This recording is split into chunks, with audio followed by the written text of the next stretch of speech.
Barbican is a huge, brutalist multi-purpose complex made up of 2,000 flats, maisonettes, and houses.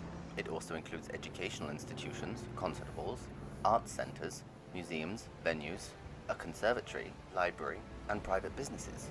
It sits in the City of London and completely stands out for its brutalist style and entire concrete structure. Entry to the Barbican can sometimes be difficult, as it was designed to look shut off from its exterior as a unique security feature.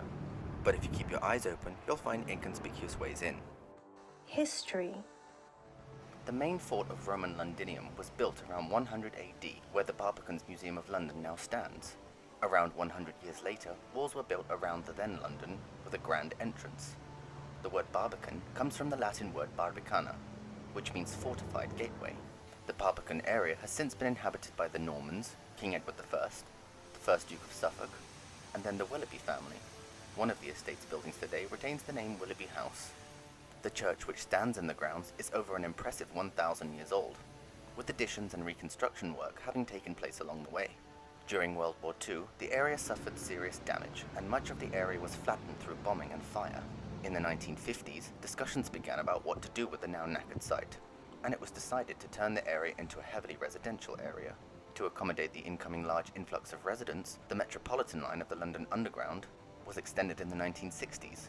The construction of the Barbican would then follow over the next decade. By the 1970s, today's Barbican stood.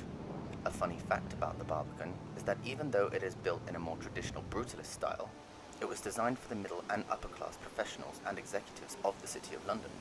Some notable residents include 1994 leader of the Labour Party John Smith, former leader of the National Union of Mine Workers Argus Gargle, former Prime Minister of Pakistan Benazir Bhutto, the 8th Earl of Elgin, film and theatre director Sir Peter Hall, footballer George Best, investment advisor, commentator and author Bob Beckman, senior British judge and Master of the Rolls Baron John Donaldson, and his wife the first female Lord Mayor of London Baroness Mary Donaldson, as if they needed any more titles, and newspaper cartoonist Frank Dickens.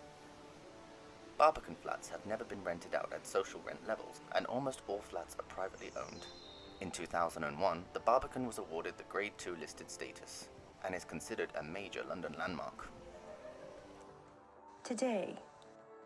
Residences are situated in 3 high-rises, 13 terraces, 2 muses, postern, wallside and court.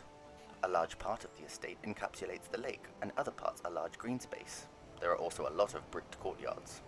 There are numerous links, bridges, suspensions, passages, stairs, ramps, and all sorts of interlinks in various parts of the estate. Let's just say it's very easy to lose your bearings. Even though the Barbican was built in the 70s, it still contains some of the highest residential flats in London. The top floors of the blocks make up penthouses. The Barbican Centre in the estate hosts a number of private and public institutions, including an arts and drama centre, business venues, theatre, library, school for girls, conservatory, Museum of London, and a school of music. Barbican has also featured in a number of records, novels, series, music videos, and films. It appears in the final scene of the 1983 The Hunger, starring David Bowie. It also has featured in Disney's One Dinosaur is Missing. It even made it into the James Bond film Quantum of Solace. What's around? Barbican is located in the City of London, which is right in the middle of London. Yes, these are 2 separate things.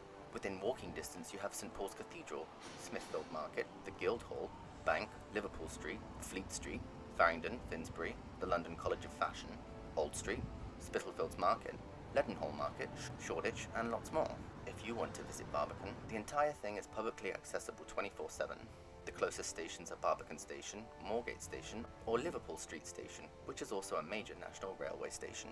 Don't forget to like, subscribe, comment, share, and press the notification bell.